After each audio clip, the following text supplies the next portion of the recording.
ខ្ញុំមួយណណាកំណត់វាមួយជាច្បាប់តាក់តែបែបបត់ទៅតាមវាសនាទូកមកដល់កំពង់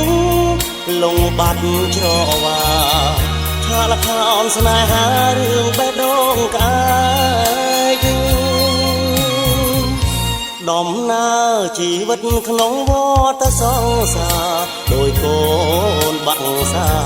ហាកាត់បុព្វតាពេលយុគងងឹត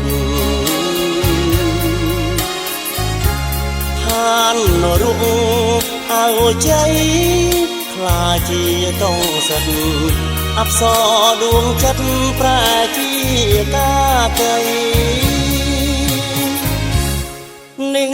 ហើយស្នេហាលោកាមិនទៀង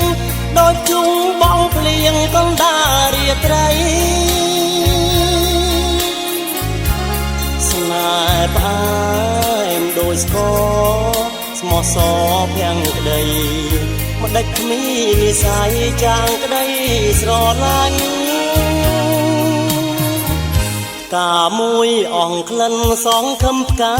ថ្មីតែកម្មអាប់ព្រៃកាត់ផ្ដាច់ប្រឡ័យបេះផ្កាទាំងត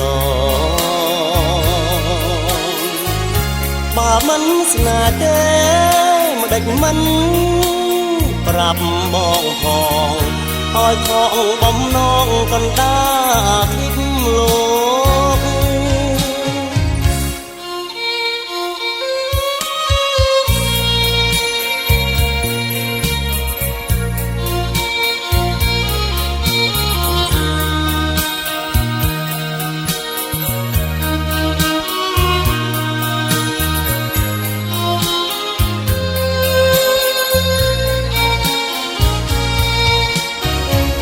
កាមួយអងក្លិនសងខំកា